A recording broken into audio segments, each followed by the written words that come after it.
Hey everyone, today we'll be covering what modern research has to say about Montessori schooling. I will have two thoughtful professors on to talk about everything. So stick around and I will introduce them and then get straight to our conversation.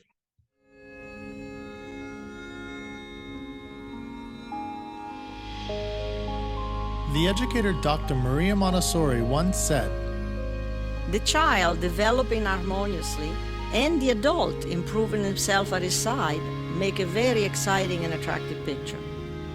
Welcome to Montessori Education with me, Jesse McCarthy, where we talk raising children and educating students while bettering ourselves right alongside them. All right, one of the two guests on the show today is Professor Angeline Lillard. She is the author of the popular book, Montessori, Science Behind the Genius. It's actually one of the first books I ever read on Montessori, say some 20 years ago, probably.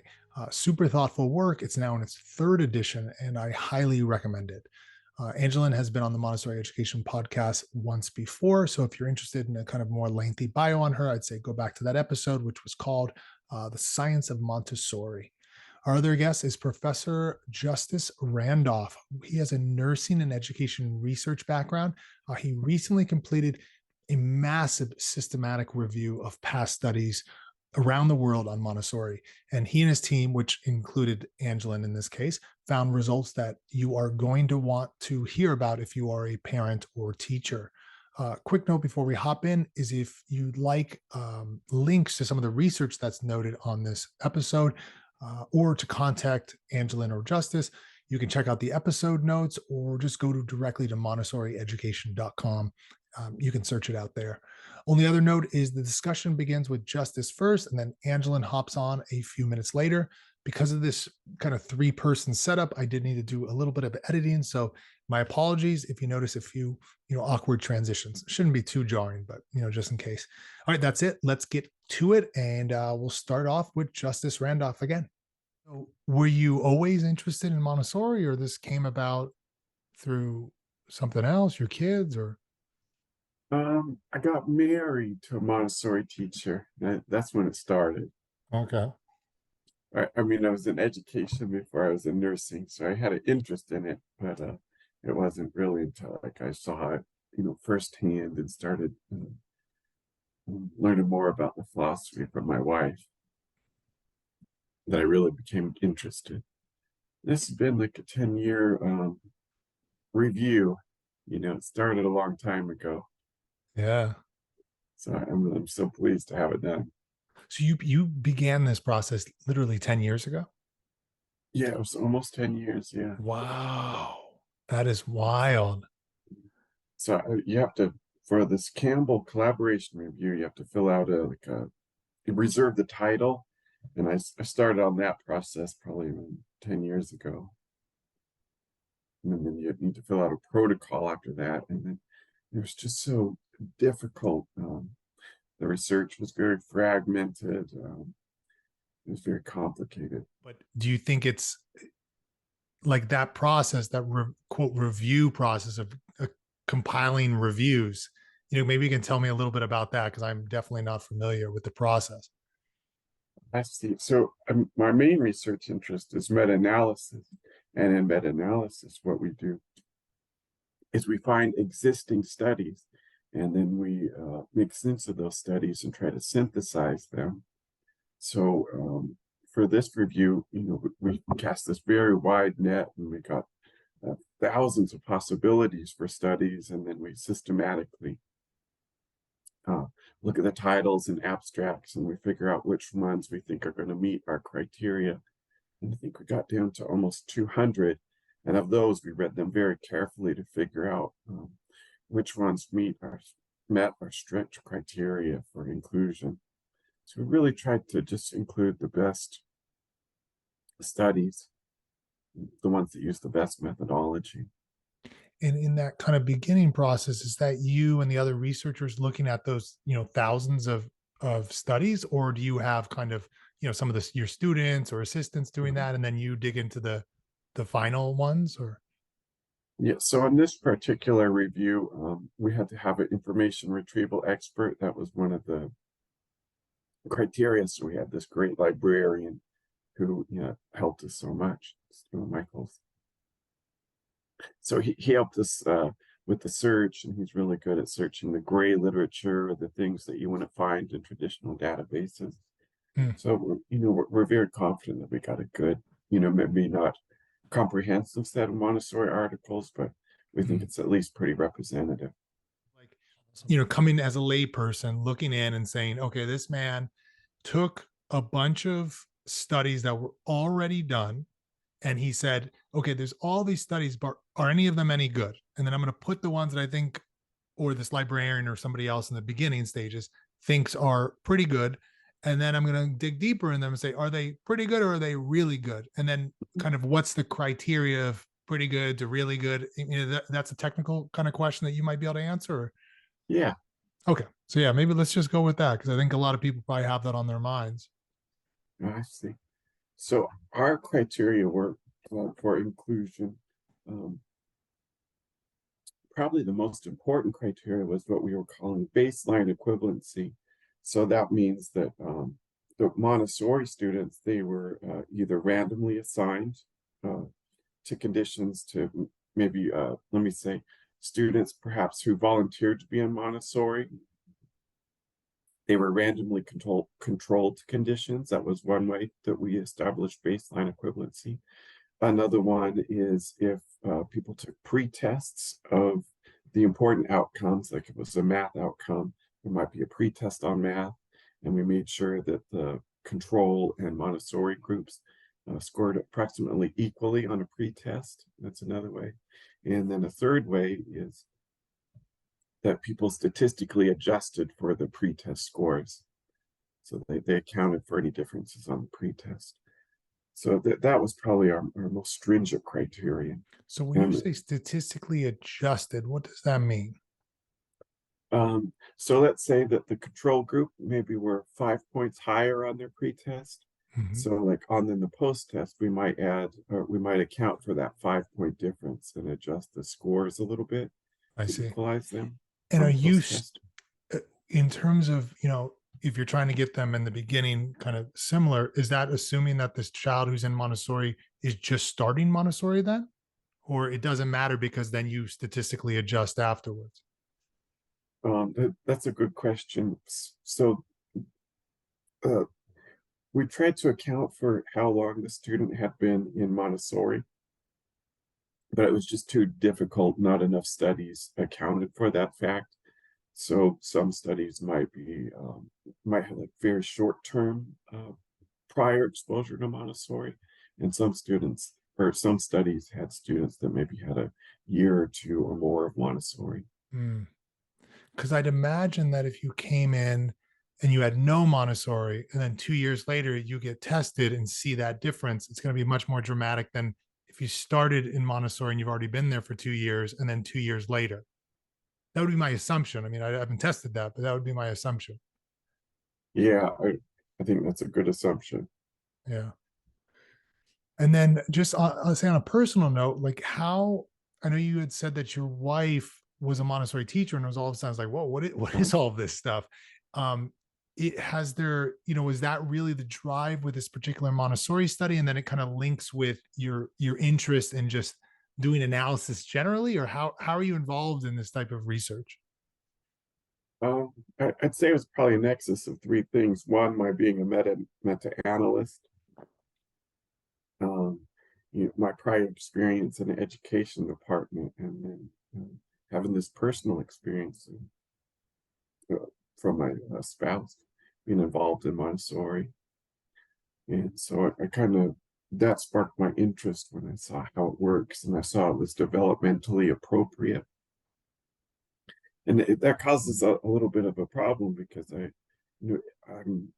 gives me this pre-exposure to Montessori. And so in this review, we try to do a lot of things to make it unbiased or as little biased as we can. Some of those things are, we have all of the data published, so if anybody wants to replicate our analysis, they can. And we went through this Campbell collaboration, which is this organization that's famous for hosting groups reviews, but they have a very strict procedures. So I think that helps with it too. Oh, Angeline just jumped in, so I'll key her in on this too, because I'm curious of both your opinions about this. I apologize. Yeah. I was distracted. Drinking. So I'm here now. I like that you have a real background that looks nice, and I'm over here with this fake. Yeah. Do you want me to? No, I like it. Podcast, so it doesn't matter. Okay. Yeah, no, I like it. I like it. So I was just telling Justus, Angeline. So, you had sent me the kind of layperson summary of this study, and then I went also to look at the study itself. But one line in the layperson one jumped out at me, because usually, news headlines these days, like, to sell what you want to sell, you've got to really have some flashy stuff. But this headline, and that's the context of me asking you. This is a quote from your guys' summary. Montessori education has a non-trivial impact on children's academic and non-academic outcomes. End of quote. So as researchers and as people in academia, this probably comes across as, hey, this is the real deal. But as a layperson reading this, like, it's going to be hard to sell a layperson. I want to read that, So can you kind of give some insight into why non-trivial impact is something that we should be listening to? Does that make sense? Angeline, do you want to take that one? I think that was your verbiage. Was it? I don't think it was yours. So we talk in the discussion of the paper about what this means in terms of months in school, and we estimate it's like 2 months of school equivalent, which in the context of school research, when you're out there in a field, looking at the real world, where there's so many influences on children, these are considered to be really meaningful effects. So when you say 2 months, it's like your child losing 2 months of schooling if they were not in Montessori. Is that what you're saying? Yes. Okay. Well, yes, the amount of difference is what would be accounted for by 2 months of schooling at certain ages. Okay. In the context of school studies, of field studies, these are considered very large effects. In the context of laboratory studies, they would be considered small effects. And I'm the more conservative one of the two of us, so I would call them small to moderate effects. If you wanted another term besides trivial, the Department of Education says that something of the effect size that we saw here, either academic or non-academic, are also substantively important. Okay. I get a lot of mileage out of that interpretation. Substantively important. Nice. Okay. And Angeline, I was talking to Justus a little bit, and he was kind of giving me a sense of meta-analysis and what that's all about. Your research is not specifically meta-analysis, right? Or that's not your field of expertise? That's right. Justus is the expert in meta-analyses. This is actually my first involvement in a meta-analysis, and his group really did all of the important work on that aspect of this study. I was more doing interpretation. Okay. And then when you say interpretation, is that like all this Montessori lingo, and Justus is like, what is all this stuff? Is that the type of stuff, or what's the interpretation? Oh, things like interpreting whether the implementation is high fidelity, medium fidelity, or low fidelity.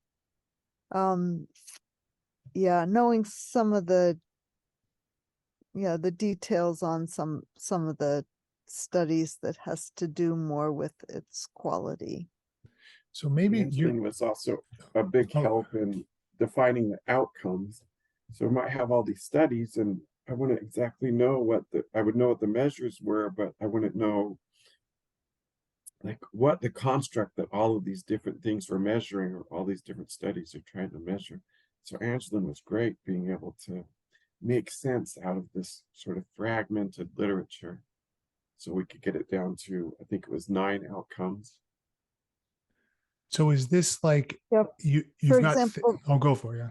For You're up. example, knowing, what exactly the head, toes, knees, shoulders measure is measuring, or something like that, because it's the kind of work that I do, working with children and doing these kinds of studies. So I was able to help to group them that way.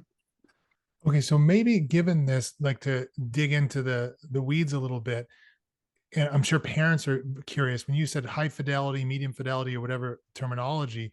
So that's kind of like, is it Montessori? Like this low, like 0 would be no, it's not, and 10 is like, oh yeah, Maria Montessori would be like thrilled about this classroom. Or how do you gauge that? And then afterwards, maybe on the quote outcomes, what were you guys looking for? And do you think it matches up with what parents actually care about with their children, and or the world cares about? So two separate questions, but related. Yeah, so we looked hard at the studies to see how exactly they were defining Montessori, because what was included in the meta-analysis was any study that claimed that it was using Montessori as an intervention, and that also met certain other criteria that Justus and his colleagues came up with, like it had to have evidence of baseline equivalence, for example, and that's very important. And so in looking, back over the studies that were included, there were a certain number of them, and I've got to pull up the table to tell you exactly. I was just looking up the effect size findings, which I'll get back to soon, but we came up with a table that showed in the actual paper itself how we rated each study in terms of how good its Montessori was.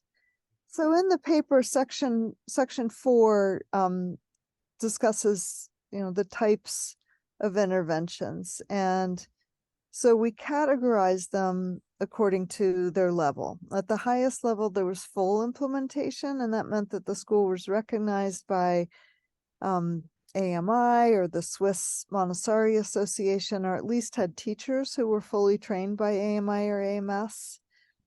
And they also had the specific 3-year age ranges, so 3 to 6, 6 to 9. They had a 2.5 to 3 hour uninterrupted work period during which the children were free to choose their work. They had large class sizes.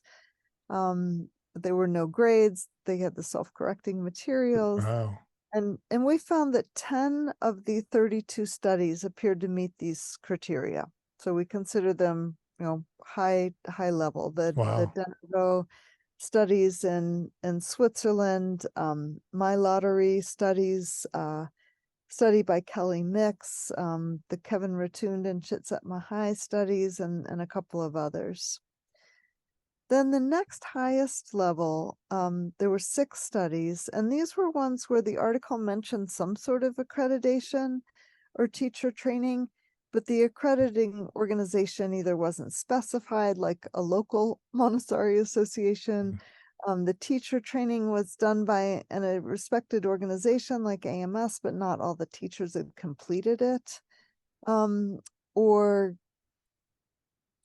In one case, the description of Montessori suggested good implementation, but then they had materials that included commercial toys and called them Montessori materials. So we decided to lower that one That's down. a no-no, Angela? That's not allowed? And then in another case, the implementation was discussed and a rubric was developed to measure it. But a number of the schools didn't have good implementation according to their own measure.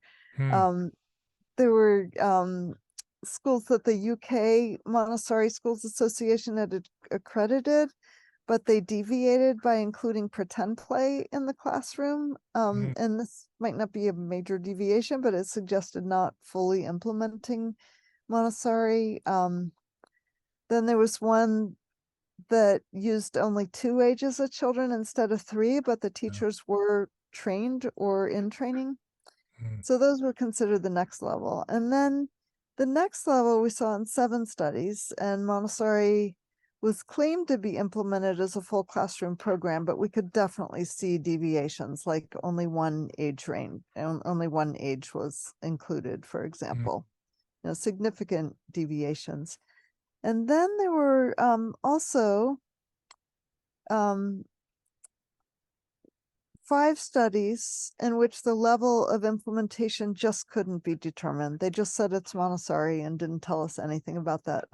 Studies that were done in Turkey, for example, tended to do that. And there was another study done on the Thai-Burmese border that also just said they had Montessori, but we didn't know anything about it. So we put those in a separate category. And then finally, there were 4 studies in which the children appeared to be in a regular sort of program, and the Montessori was like an add-on curriculum. So the children were taken out to a science hall for a limited period of time for a certain number of days a week, and the science hall had 6 centers with hands-on materials, meaningful activities, order, and other Montessori characteristics. But it certainly wasn't a full Montessori program. So it goes across a range, but what we Yeah. argue is this range is what's reflected in the real world, right? I mean, we're talking about Montessori, and does it mean something? Well, there's all kinds of Montessori out there in the real world. So that's what this meta-analysis is. Okay, that's good. Thank you for that thorough explanation. So a couple things. One, I just want to throw out there that we're gonna have somebody from the UK or Turkey being like, "Hey, not all of our schools fall in this category." So clearly, it doesn't lump everybody in that's in Turkey that has second level. I know you're not saying that, Angeline, but these listeners. I'm the studies. Yeah. No, I know, but anyway, so just throw that out there. But the second thing studies is that had evidence of baseline equivalence had come from Turkey, and there were a number of them. And it just so happened that none of them gave descriptions of their Montessori implementation. It may have been great. Yep. It may not have been. We just don't know. So, and then your approach of kind of, taking into account that Montessori, if we're looking for the quote perfect Montessori, you're not going to have much to work with, and that's not really the real world. If they're all at the top level, that's your approach, is what you did with this. There were 10 studies that we thought were at the top level, but we included the whole range as long as they had evidence of baseline equivalence and other features. Awesome. It's just an interesting, approach that you're basically saying, listen, this is Montessori in the real world versus X, or traditional school in this case. But since these studies are all comparing Montessori with traditional education, and the Montessori is implemented in many different ways, but so is traditional education. And so it's kind of a moving target on both of them. Yeah. What we're saying is, within any given study, whatever they were doing to implement Montessori and whatever they were doing to implement traditional, there was a difference between. And when we look at the average of all those differences across all those studies, we see that Montessori in general is performing better. Yeah. So would you say, and I'm curious because Justus is like not in the Montessori movement as such, but this seems very specific. So did you, Justus, while doing this research, did you find any of this? And I just kind of talk bluntly. I mean, I run MontessoriEducation.com, so I'm a believer. But did you find any of this kind of cultish or seemingly weird that we were very specific? Like Angeline has a lot of evidence to show why it's important to have these things and to be top level Montessori. But coming from a relative outsider, you had your wife at least, did anything seem bizarre or cultish in this Montessori world? I'm curious. That's a great question. I can't say bizarre, I think there was a lot of variety in the studies. And I think our earliest study started in the 60s, and, from it's like some Head Start type studies. And so I know there's been a long following. The methods have been very interesting to me. The number of outcomes has been interesting. So I could get a sense of how popular Montessori was, how long the tradition is, and just a great variety of research. That's what I noticed the most. I'm used to doing medical research where the outcomes are very specific and everybody Yeah. does the same thing. Yeah, And that's so you don't have this problem with fragmentation in such a variety of studies.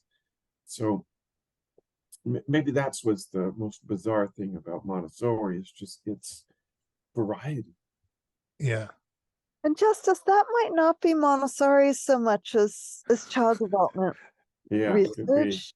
Yeah, I mean, because I think if we looked at any school program, we'd be likely to see that. If we're just looking at theory of mind, it's more restricted. But if we're looking at executive function in childhood, there's so many measures people use. And so it may that aspect may not be Yeah. stemming from Montessori, but then also the fact that it's over so many years, that I think in any domain in Right. child development, we've changed what measures we use over the years. And Yeah. And typically, like in my medical research, we have one outcome.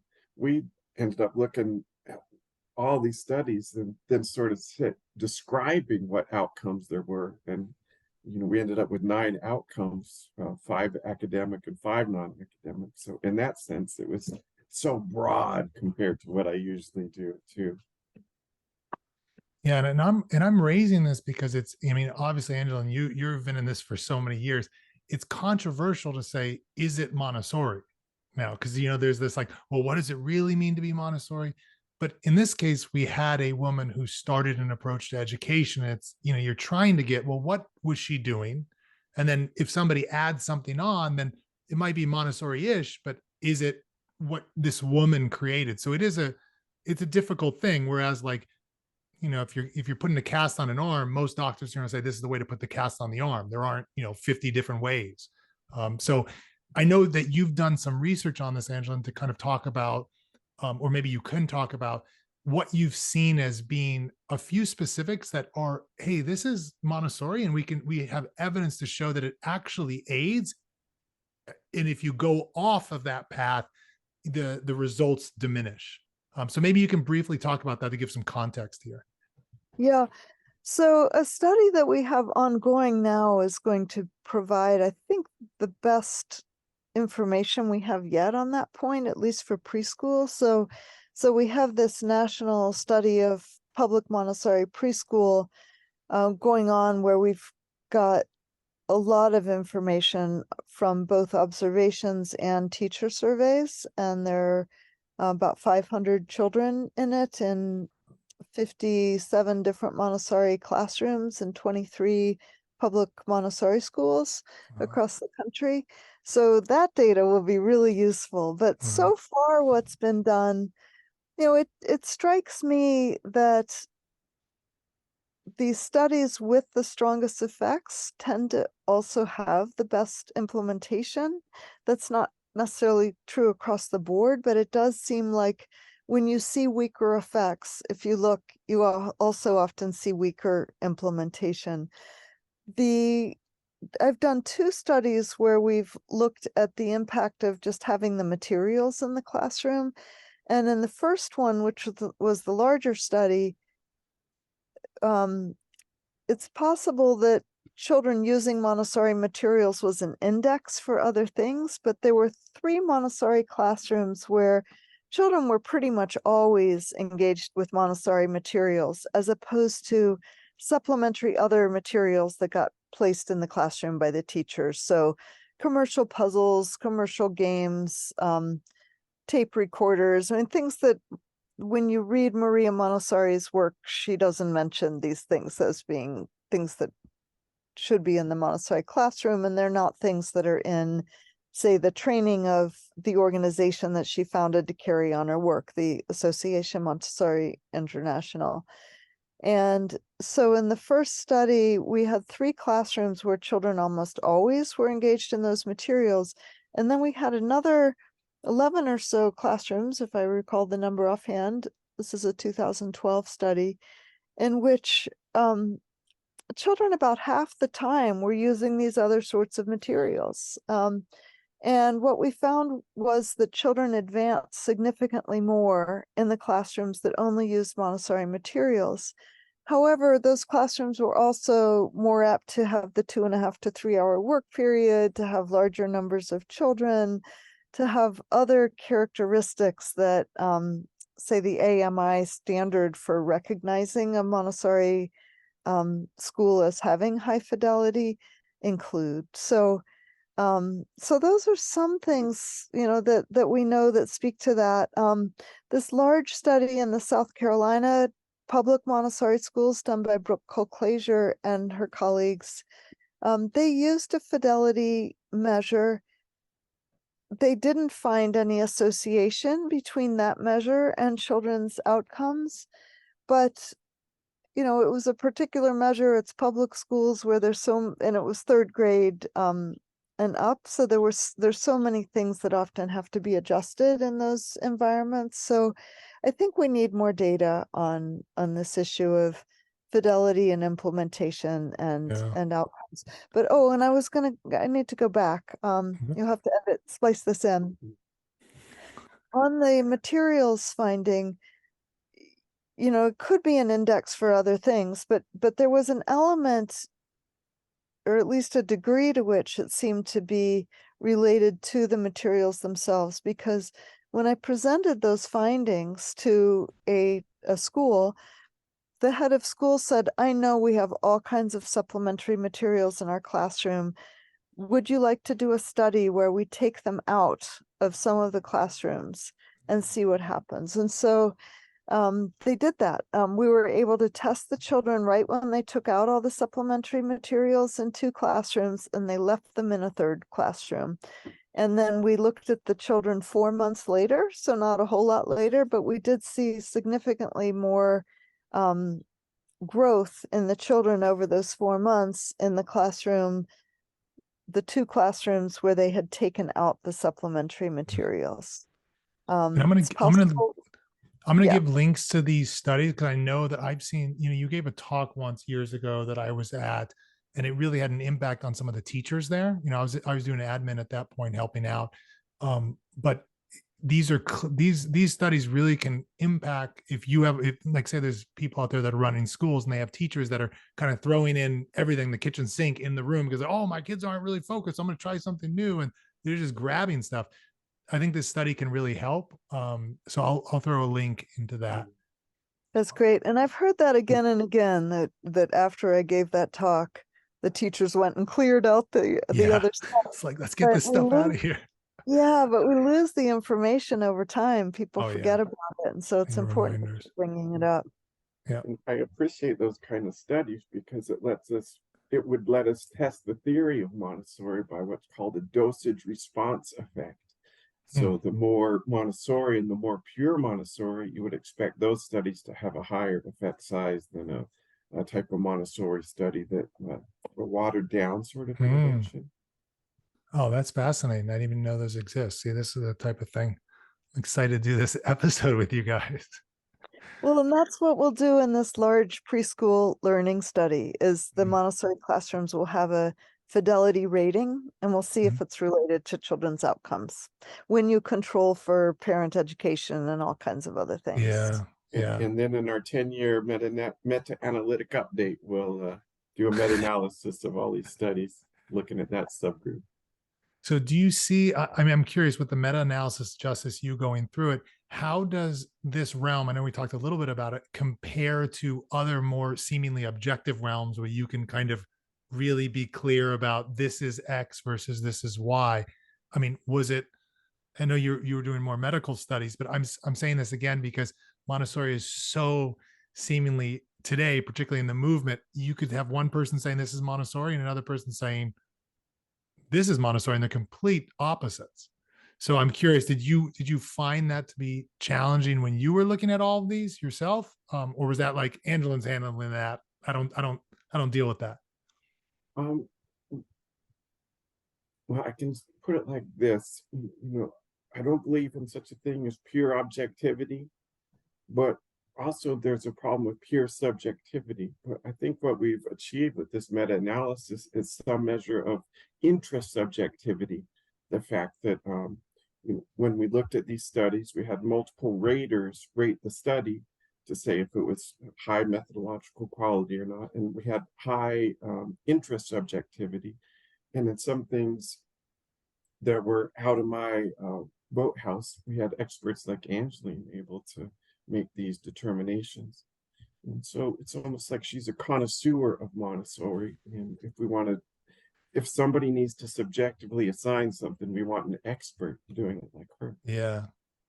And so I'm curious, I don't want to get you guys in a battle if there is one, but Angela, do you think there's a pure objectivity, or is this something in research that occurs? Or Well, so as Justus said, there are a number of people who rated the studies on their quality, and so that's one element. You know, how good is this research? Does this meet high standards? And of course, because not all of them were in peer-reviewed journals, even if you're just limiting to peer-reviewed journals, which the second meta-analysis that came out this summer limited itself to peer-reviewed journals. But you can have great articles that the people just never submit, you know, really high quality studies that never get submitted. And then you can have things that aren't very high quality that either get in or don't get in. So it's important to use those kinds of approaches in addition to just looking at the criteria of whether it was accepted. And then in terms of the Montessori quality itself, you know, it was based on the expertise I've developed over time about what that is. I made a judgment. Somebody else might make a different judgment on some of these things, but and we were a good team. I think Angeline had that content expertise that we needed, and then, you know, had the statistical expertise. And I think what's important is, you know, I'm a meta-analyst first, so the outcomes of the review really didn't affect me at all. If it would have been negative, I would have published this and been proud of it as well. So what I'm proud about is the quality of this review. And we talked about, there's been another review published by Dimension recently. And for me, what I'm most proud of is that the results replicated. So it's almost like the universe is in order, that another group did an independent meta-analysis, and they came up with very identical effect sizes. And that's when I start to believe something. If I'm a skeptic, so if I read one study, even if it's really a high quality study like Angeline's, I'm still skeptical. I start to believe it when there's one meta-analysis, but when there are multiple meta-analyses that come to the same conclusion, I start to believe. So even as a skeptic, I'm becoming a believer in Montessori. And Justus, I love how you framed it, because I was going to ask you both about just the excitement with the work that you do. And you could just tell, Justus, you got to light up. It's like, I'm proud of what came out of this. So it's very cool to see. Do you think of yourself, like, now being in Montessori, just as personal, do you think of yourself like the child when they're excited in their own work, and you kind of as an adult? Is that how you approach your own work, or is it, how do you approach your work? Kind of emotionally. I love a good statistical analysis. That's what makes me happy. So in that sense, this has been the most difficult but most rewarding analysis we've done. Yeah. And the data collection was incredible too. It was sort of like every time we'd find a study, we'd get a link to 10 other studies. So it was almost like watching the universe expand outwards. Yeah. Like, the more I did, the more work I had. But I'm glad cool. I have great people like Angeline to help out. And after 10 years, we got this beast done. And maybe a follow-up there, because I know, people with math can trigger a lot of people. It's like, oh my gosh. And statistics is usually like, oh, I enjoyed and learned a lot in statistics, but the math killed me. So Justus, you just being so knee deep in this, can you talk a little bit about that kind of more broadening out here to that, the field of statistics. Oh, I see. So I think a very important thing to understand about meta-analysis or um, studies are that we look at an outcome called an effect size. And a particular type of effect size we use is called a standardized mean difference. And this particular one was called Hedges G. And so this effect size, if it's 0, that means that the Montessori and the traditional groups were the same. If it's negative, that means the traditional did better. And if it's positive, that means that Montessori did better.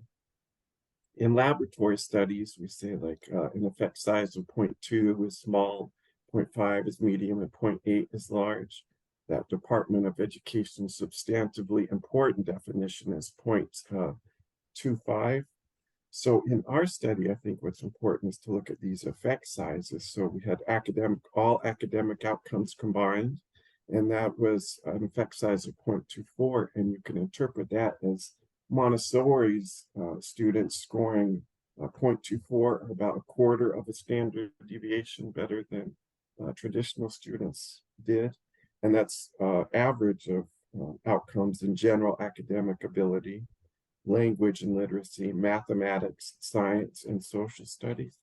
But the results are even better for non-academic studies. So for non-academic studies, that effect size was 0.33, or a third of a standard deviation. And that included creativity, executive function, inner experience of school, and social skills.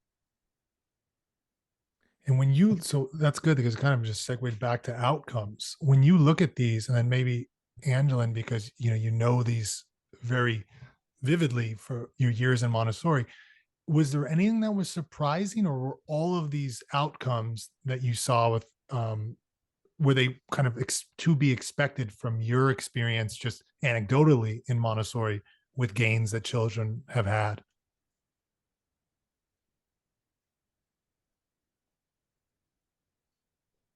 I was surprised at how uniform the positive results were when we meta-analyzed them, because there are many studies that show better outcomes for math, and there's some that don't show better outcomes than for math. There's some that show better outcomes for social skills and some that don't. And so if I had to guess what we were going to find, I would have thought there would have been some things where the effect size wouldn't have been so strong. And instead it was only like for science and social studies, and there were so few effects contributing to those. The confidence was lower in creativity because many of the effect sizes came from just a few studies. But to me, the most surprising thing was how resounding the effects were. And I want to go back to the beginning, because I did find the paragraph in the paper where we talked about what these effect sizes mean, besides this substantially important way of putting it that comes out of the Substantively important. substantively important. But I really like your way of interpreting these effect size in terms of months or weeks. Yeah. So I found that part of the paper, and I thought I would go ahead and put that out there because you might splice it in. Awesome. So Montessori education's overall impact on academic performance is about a quarter of a standard deviation. And in first grade, that's equivalent to about 2 months of school. But children change the most in first grade of all their grades. If they're learning to read, they're getting a lot then. It's equivalent to the entire school year by the time they get to 6th grade. So children typically only improve by a quarter standard deviation across the whole year in 6th grade. So, depending, and this study is looking at children from preschool all the way up to high school. So it's wild, because to me now, being in education for so long as a teacher and then in Montessori, a year sounds tremendous. But then when I think about my years in traditional school, I feel like I lost so many years. And I wonder if at some point, Angeline, there might be a study of kids that come in after a lot of traditional schooling, versus children that started from a very young age, and compare those two? Because I'm very curious, if you had a bad experience when you were younger, but then you were given this opportunity to like just learn, I see some people just, I mean, they just gulp it down because they're so excited. And I'm wondering if that can kind of give some gains that normally you wouldn't have for. So anyways, that's some, That please would do a really, study. yeah, no, I had, I knew somebody that went to a Montessori inspired high school called Beacon Academy outside of Chicago. And they said that many of the children who go there are coming in from traditional schools. And I think it maybe half of them or so, at least early on, were coming from Montessori schools.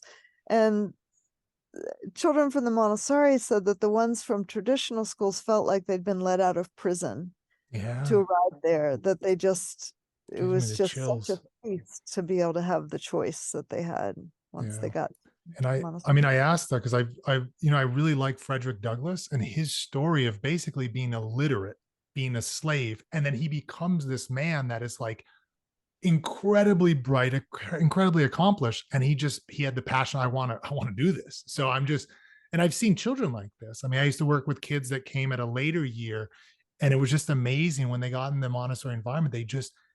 They could not get enough, So, anyways, I'm curious in the future. Hopefully, you do some type of work down that route. There's a lot we'd love to do. I can imagine. We're looking for funding to be able to keep it up. But Yeah, yeah. So, I know you guys are both scientists, you're both in academia, but I'm curious because, and particularly Justus, now that your background seems like it's in statistics, maybe math. I don't know what your exact, maybe you can share that, but anecdotally, I'm assuming since you now have you have a Montessori wife, I'm assuming you've been in the classroom at some point. If not, tell me, but has there been anything that just struck you being in the classroom, just that you find amazing, or maybe you're like, I don't know about this, just from an anecdotal standpoint? Right. One of the fascinating things is in this study, we had all the co-authors come to a Montessori school, and we got a tour of the Montessori classroom.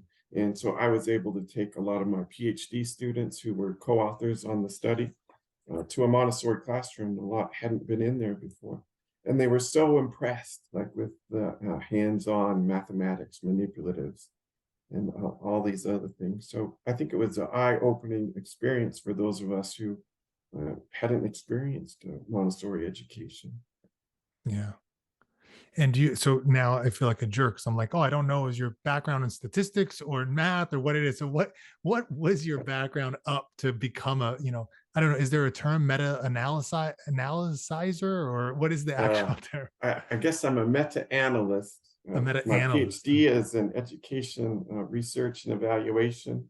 Okay. So I'm a research methodologist, primarily a quantitative one. So okay. I teach students how to write dissertations and how to do the statistics. Awesome. So yeah, I have a strong math background. Okay. And Angeline's going to go on a walk while we talk, which I like. She's in the Aristotelian tradition. She's out and about, moving around. I like that. You asked about what was particularly interesting for me about the findings is I too was very interested about how consistent the findings were across outcomes. For the non-academic outcomes, most of them were in the 0.2 or teens range, 0.1 range. And when I see the same effect size happening over and over across outcomes, like you start to think that that's like the true outcome. And the same for non-academic outcomes, the effect sizes were the same across outcomes. And what was really impressive for me is, like, out of all the outcomes we looked at, all of them were positive in favor of Montessori. So, sometimes this, like a meta-analysis, is kind of like squinting at the research and trying to get a broad view of it. But even with that broad view and just squinting at it, we can say that the effects were overwhelmingly positive and consistent. and somewhere between like small to moderate to large, depending on how you interpret them.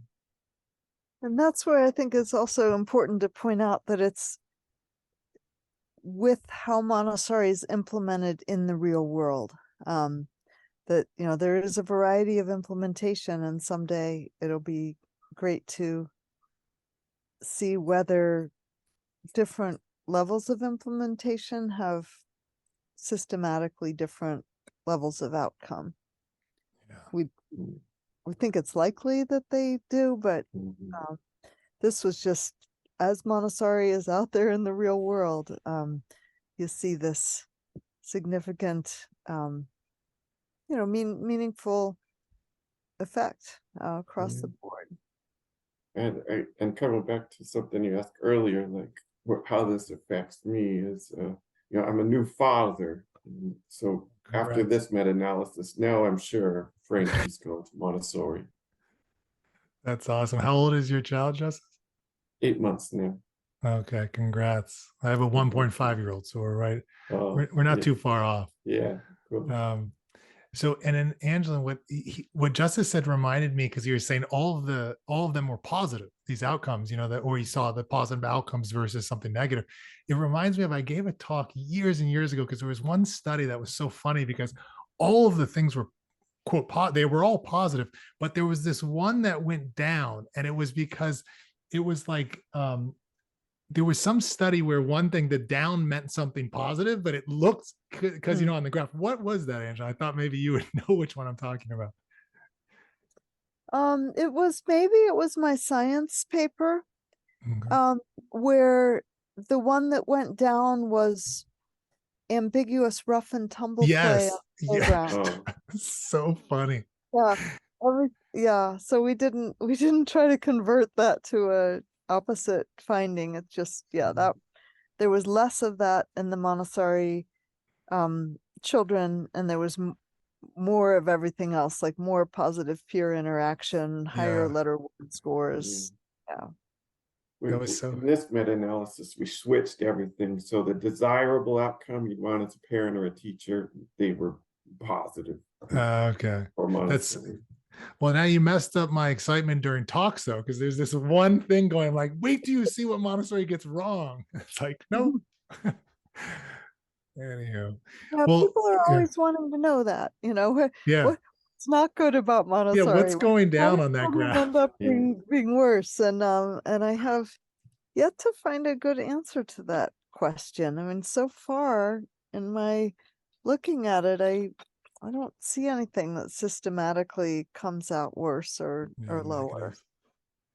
And there's some interesting results too that I think are related. We compared public Montessori to private Montessori.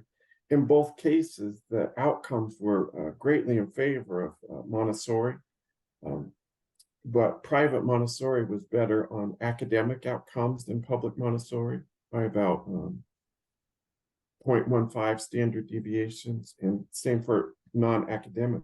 In either case, private Montessori and public Montessori outperformed traditional Montessori, but private Montessori had a higher effect size.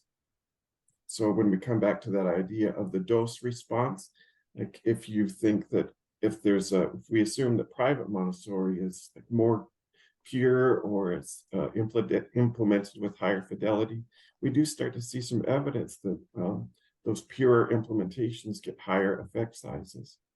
But nonetheless, public Montessori still works quite well. Yeah, I was going to say, just so I don't have, because I know there's going to be people writing into me or commenting that, well, this just shows that, you know, richer people get better education because it's money. And I just want to note that the experience I've had with public Montessori is not that they lack funding, but that their real Montessori leaders can't really do a lot of the Montessori they'd like, because they have people above in the kind of bureaucratic structure that don't allow it.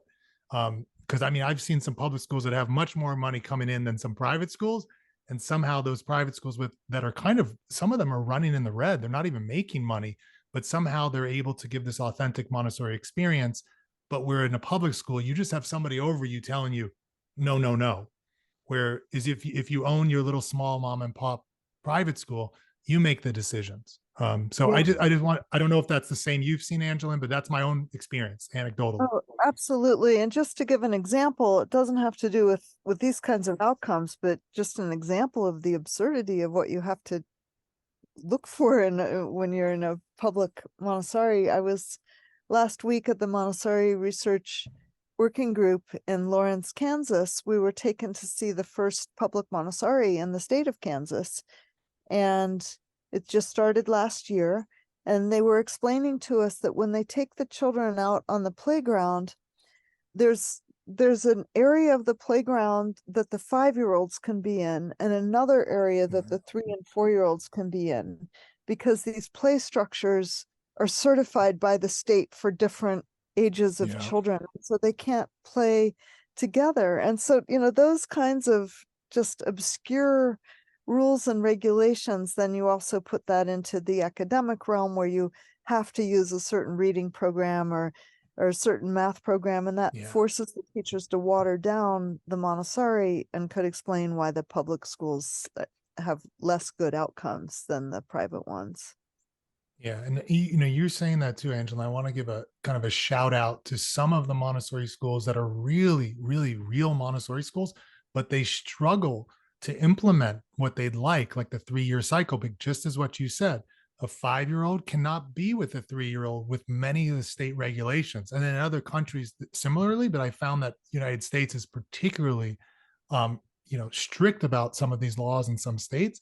And these people that come in to actually do the regulations have no understanding about children. Usually they're the type of person that would come and, if you got your car fixed, they'd be checking boxes. They're not the mechanic. They're the person just, checking you in and checking boxes.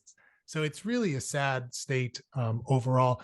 Now I'm getting a little worked up here, but I think it plays a role, and that's why I don't want to diminish the public school system or some of these Montessori schools that are really doing their best to try to do the 3-year cycle, but they're going to be shut down because if they're going to say it's unsafe, and then yeah. Well, the other thing, actually, what distracted me and made me arrive late is I'm just about ready to submit this article from this big study where we were looking at ratios and class sizes, and these ratings called class ratings that are used in a lot of the quality rating and improvement systems in 21 states use this class rating. And of course, it's the recommendation of the National Association for the Education of Young Children and NEAR, the National Institute of Early Education Research, that you have ratios that are, no more than 1 to 10 and preferably smaller, and, class sizes of no more than 20. And we found that in these public Montessori preschool classrooms, which were across multiple states, so there was a wide range in ratios and class sizes, the higher the ratio and the larger the class size, the better the class scores. Wow. Yeah. Wow. So it's a really interesting finding that makes sense from a Montessori perspective. Yeah. But these measures, these instruments, these requirements are all made for a different way of educating, and people have to sit back and understand Montessori philosophy and then allow Montessori to implement itself in the way that fits the Montessori philosophy, not the way that fits the traditional philosophy. Yeah. And I mean, it's a hard ask because I was in traditional education as a student and then as a teacher early on. And you really believe it's been ingrained in you that the fewer the children with the teacher, the better, because you have more of the teacher's, focus. So of course it's better. So it's a hurdle to get over for Montessorians to really not, to explain, well, why don't you come and sit in a classroom with 24 kids and there's only, a teacher, maybe 2 teachers because of the laws around it. But it's hard to believe until you see it. But then I talk to Montessori teachers and they say, oh, it makes total sense because when my classroom's larger, I expect the children support each other. Yeah. Whereas if there are fewer children, I feel like I'm supposed to support every single one of them. Yep. I see that one of the issues that comes up, and this is the real world Montessori, is that what happens if you're not getting a lot of 5-year-olds and you don't have those leaders? So you've got 4-year-olds leading and it becomes not quite the environment. So, and we haven't analyzed the data to look at that. That's going to be, we've got that data, but it's going to be interesting. I mean, we had class sizes that ranged up to 26 children with 2 adults, a teacher and an assistant. And we haven't looked at how the proportion of 3, 4, and 5-year-olds in the class, what sort of difference that makes. And I wonder with you, with particularly meta-analysis now, Justus, looking at this data, I'm hearing from a lot of Montessori teachers that have been in this for a long time that children are different. Now, clearly they're not saying universally children have somehow merged into some other species or something, but that maybe they're less focused, they're less able to kind of engage in independent work. And I'm curious if the prior studies from, decades past, maybe pre-social media, pre-that, would they have a difference of more modern studies with the outcomes? And I don't know if that even plays a role when you guys are looking at the research, but. We've collected all the data to be able to answer questions like that. I've probably looked at year of the publication in a correlation with the effect size. Nothing stood out for me, but I mean, there are so many things that we can look at. And, I want to make a plug for our data set. We made this all publicly available, so anybody who wants to can get all the data we have on these and answer your own questions. We'd love to see more applications using our data or extensions of this to answer all these great questions that you're coming up with today. Yeah, so I'll get whatever links, because I think you guys, we're just kind of chatting casually and I like the style of this. So I don't think I'm going to try to edit too much and make it fancy. So whatever links that you guys think are the most, meaningful, please email me, and I will ensure to get them on the podcast page. But that would be very helpful because I want to see them myself. And I know people listening will definitely want to have easy access to them. So, and then kind of, wrapping up, we're going over an hour. Is there anything that you really want to share about, this study that, that you've put out together, or anything related to Montessori or education? Really, it's, stage is yours. If there's anything. Silence. Justus. I'm just cogitating. I think I've covered most of the main areas already. You've asked so many good questions. Did you say cogitating, Justus? I think that's what I said. Yeah. I hope that's a word. If it's not a word, I didn't say it. How about that? No, I want to check it out. Not to be like, oh, that's not a word, but I think I learned a new word today. I like it. Yeah, think deeply about something. Meditate or reflect on it. Look at that, Justus. Well, thank you.